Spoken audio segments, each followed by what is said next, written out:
Cette émission est une présentation du Centre financier aux entreprises de la capitale.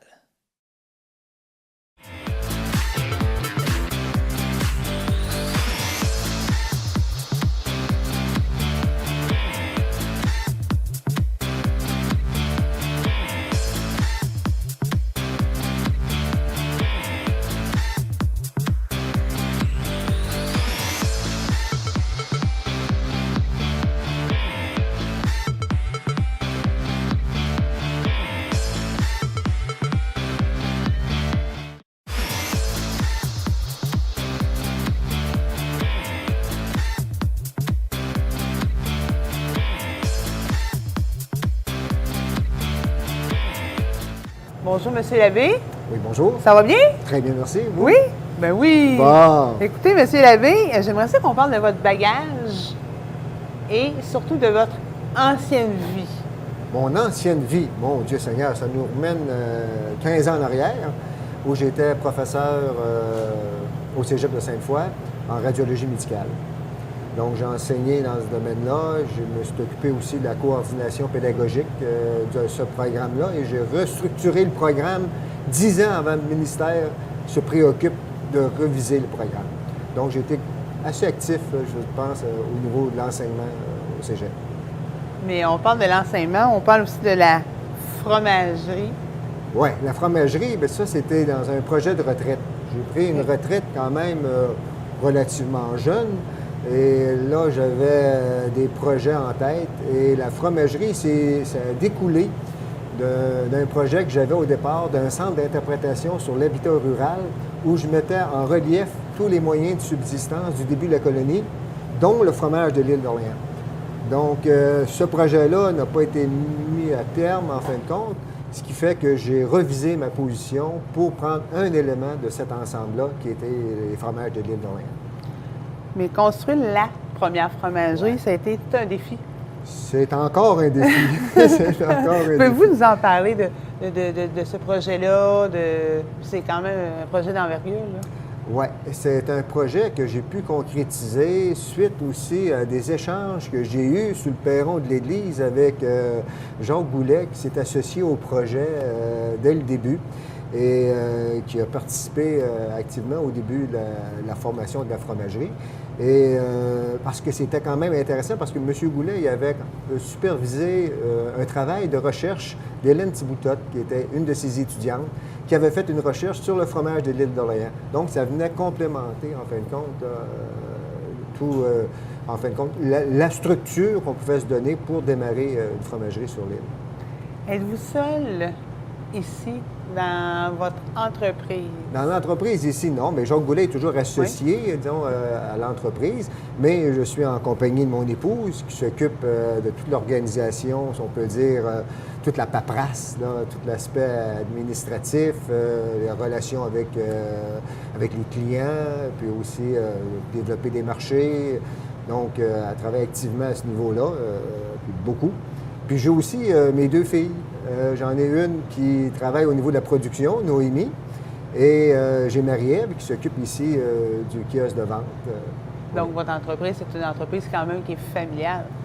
Pour l'instant, elle est familiale Oui. et j'en suis très, très fier. Oui. Je veux que vous parliez de l'ouverture de la fromagerie qui a eu lieu le 1er juillet 2004. Oui. Il y a eu un beau gros pépin, on peut dire ça, parce que dû à votre succès, vous avez manqué de fromage. Oui, on a manqué de fromage parce que, écoutez, ici, ce qu'on a voulu faire, c'est de démarrer une fromagerie, mais dans le respect de la tradition. Donc, on s'est donné une organisation artisanale avec les contraintes amenées par le MAPAC, en fin de compte. Là. Donc, il fallait modifier certains équipements, mais c'était toujours respecter la méthode traditionnelle. Donc, à ce moment-là, on recevait le lait à la chaudière et on avait commencé à faire notre fromage à la chaudière comme ça, comme on le faisait dans les maisons au début de la colonie. Et ce qui est arrivé aussi lors de l'ouverture, il y a eu un reportage de la Semaine verte qui a précédé notre ouverture. Ce qui fait qu'à l'ouverture, il y a beaucoup de monde qui était au courant qu'il y avait une fromagerie sur l'île et ils sont venus s'approvisionner de notre fromage. Et évidemment, là, on a manquer de fromage pour satisfaire aux besoins des clients. Justement, parlez-moi donc de l'histoire du fromage de l'île d'Orléans. On parle des débuts de la colonie en tant que telle. C'est une belle histoire parce que ça remonte à un fromage qu'on dit qui vient d'une petite région, Sumaintrin, qui est à mi-chemin entre Paris et Dijon. Et les habitants sont arrivés sur l'île et on a commencé à faire du fromage. Mais ça s'est tellement, comment je pourrais dire, peaufiné sur l'île que la recette originale s'est modifiée là, par les habitants d'ici sur l'île d'Orléans pour pondre réellement quelque chose de bien spécifique. Ce qui fait que c'est le premier fromage fait dans l'Amérique qui date, on dit, aux alentours de 1635. Il faut se souvenir que Champlain a fait venir ses vaches en 1610 et à partir de là, je veux dire, les vaches se sont multipliées parce qu'il y avait des vaches mâles à travers. Là. Donc, ça s'est multiplié pour avoir un certain volume de vaches. Et on a commencé à faire du fromage, mais c'était un moyen de subsistance et c'était aussi un moyen de troc. Hein? Fait que les gens s'échangeaient des biens et des services. Et c'est pour ça que un des défis qu'on avait à relever, c'est qu'on a parti la première fromagerie du premier fromage fait en Amérique. Parce que c'était un fromage domestique. Donc, les gens le fabriquaient dans leur maison. Il n'y a jamais eu de fromagerie sur l'île d'Orléans. Il y a eu des beurreries, mais il n'y a jamais eu de fromagerie. C'est pour ça que le défi qu'on s'est donné, c'est un défi patrimonial et se donner aussi une architecture respectueuse aussi de ce produit-là. C'est pour ça qu'ici, on retrouve un décor d'inspiration du 17e siècle. On a une structure à tonneaux et mortail, chevilles de bois et avec un environnement aussi qui se marie bien, je veux dire, à cette époque-là. Et même les uniformes, justement. Pardon? Même les uniformes de votre fille, lorsqu'elle travaille, elle a... On reçoit les gens ici en costume d'époque du début de la colonie. Et même on a planté des pruniers de damas ici en arrière parce que c'est devenu la prune de l'île d'Orléans à une certaine époque. Pour être dans l'ambiance du 17e siècle, je veux dire, on a planté aussi de ces arbres-là. Il y a eu... Avez-vous expansionné à quelque part? Est-ce que ça a grandi, sa partie? Oui, par la force des choses. Oui. Parce qu'au début, notre lait était pasteurisé dans une autre fromagerie qui a fermé ses portes. Et là, ça nous a forcé ici à s'organiser pour être capable de pasteuriser notre lait, parce que le fromage de l'île d'Orléans, c'est un fromage qui est fait avec du lait pasteurisé. Et c'était un défi aussi, là, je veux dire, à rencontrer. Oui, c'est sûr qu'on a agrandi un petit peu par la force des choses, parce qu'on s'est aperçu au fur et à mesure qu'on avançait dans le projet, qu'il fallait augmenter notre volume. Il fallait amener une certaine rentabilité, au moins faire nos frais fixes, là, comme on dit. Et donc, il fallait augmenter notre volume de production de fromage. Et le fromage, il est fait ici dans le sous-sol? Oui, c'est ça. Hein? C'est fait dans le sous-sol. Ici, encore là, c'est des vestiges d'un hôtel qui est passé au feu en 1971. Et on a récupéré ces vestiges-là pour bâtir la fromagerie. C'était intéressant parce que c'était une cave qui restait. Tout le reste avait été passé incendié. Et cette cave-là, on l'a travaillée pour en faire notre salle de production et nos salles d'affinage aussi pour les fromages. Vos projets d'avenir, vous m'avez parlé tantôt que c'est un projet de retraite. Oui. Vous travaillez encore beaucoup, mais vos projets d'avenir? Bien, écoutez, c'est de respecter l'objectif qu'on s'était donné au départ. Notre mandat, c'était de faire revivre le fromage de l'île d'Orléans, mais le fromage de l'île d'Orléans, c'est un fromage qu'on déguste sur 3 formes. La première forme, c'est la forme fraîche, qu'on appelle la faisselle. La faisselle, c'est le nom du moule qu'on utilisait pour mettre en moule le caillé. Donc, ça, c'est un fromage frais, un fromage à dessert que les gens peuvent utiliser aussi pour mettre dans leur lasagne, peu importe. Là, je veux dire, c'est un fromage intéressant à prendre, un fromage de premier niveau. Donc, les gens sur l'île mangeaient ce fromage-là. Par la suite, on est arrivé avec un fromage à rôtir. Sur l'île d'Orléans, on l'appelait la galette. Nous, on ne l'a pas appelé la galette parce que ça existe déjà, un fromage qui s'appelle la galette, mais on l'a baptisé le paillasson.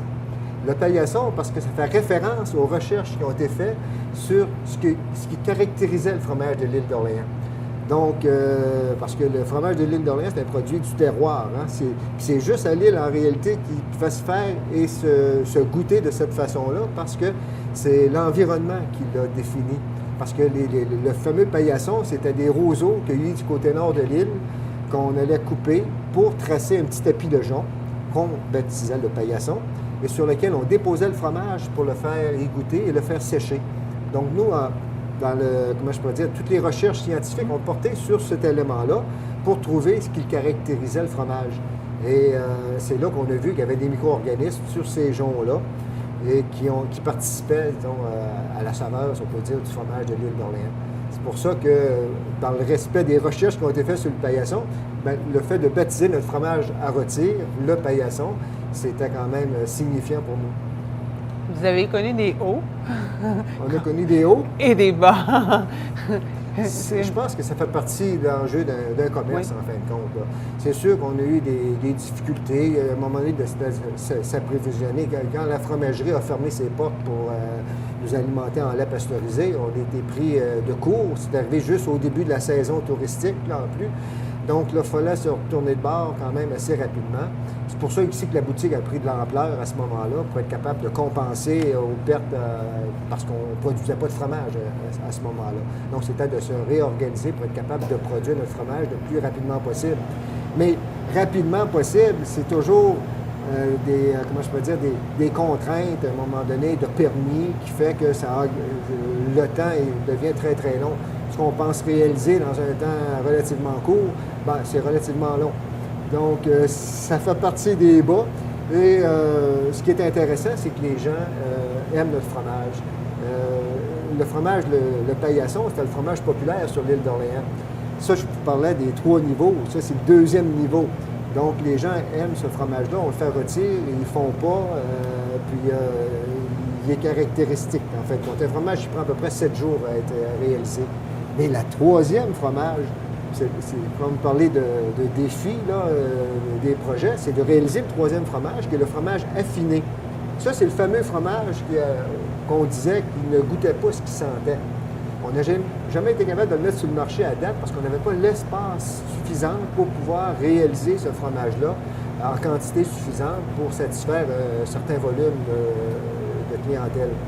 Donc, ça, c'est un des défis, là, un des projets là, qui devrait aboutir, on l'espère, durant le courant de l'hiver ou du printemps pour la résurrection du fromage de l'île d'Orléans, le temps de Pâques. Ça sera le temps idéal pour ça sortir. Dans votre boutique ici, on retrouve où vos fromages en tant que tel? Les points de vente? Nos points de vente, on a à peu près une vingtaine aux alentours. Évidemment, ils se retrouvent sur l'île d'Orléans principalement. Et ce qui est intéressant sur le fromage sur l'île d'Orléans, c'est qu'on a fait une entente avec les gens qui vendent notre produit pour que ce soit le même prix partout. Donc, il n'y a pas de compétition sur le fromage de l'île d'Orléans lorsqu'on l'achète sur l'île d'Orléans, peu importe l'endroit. Et par la suite, on en a des points de vente à Québec et on a des points de vente aussi à Montréal. On peut aller voir ça sur lesfromagesdelîledorléans.com où tous nos points de vente sont mentionnés sur notre site Internet. Quel conseil donneriez-vous à quelqu'un qui veut se partir en affaires? Mon Dieu Seigneur, donner des conseils, c'est un peu prétentieux de donner des conseils. Mais ce que je peux dire, par exemple, c'est que j'étais dans l'enseignement. Puis il y a des mauvaises langues qui m'ont dit un jour, tu ne peux pas rester dans l'enseignement toute ta vie. À un moment donné, il va falloir que tu finisses par travailler. Ça, j'ai mal pris ça au départ parce que dans l'enseignement, je peux vous dire qu'on travaille beaucoup. Sauf que partir une entreprise, il ne faut pas regarder notre temps. Donc, il faut s'investir, puis il faut même se dépasser bien souvent. Parce qu'il y avait un peu raison, parce que moi, à 5 heures du matin, je suis debout, puis mes journées continuent un peu en soirée. Hein. Donc, puis ça, c'est quasiment 7 jours par semaine. Donc, c'est une retraite très active. Et ce que je veux dire aux gens, il faut qu'ils aiment. Ceux qui veulent partir une entreprise, il faut qu'ils aiment ce qu'ils vont vouloir faire en réalité. Là. Donc, il ne faut pas qu'ils calculent leur temps. Il faut qu'ils imaginent que c'est de l'investissement à long terme. Et bien souvent, ça prend plus de temps qu'on pense. Mais si on aime ça, c'est plaisant parce qu'on se met toujours un peu au défi hein, quand on a une entreprise. Il y a tellement de choses, tellement de points qu'il faut toucher que ça devient passionnant. Profession entrepreneur a été rendue possible grâce à la collaboration du Centre financier aux entreprises de la capitale, Emploi Québec, le Centre local de développement de la Côte-de-Beaupré, la SADC de Charlevoix, Côte-de-Beaupré, Île d'Orléans et les carrefours Jeunesse Emploi de Montmorency et Charlevoix, Côte-de-Beaupré.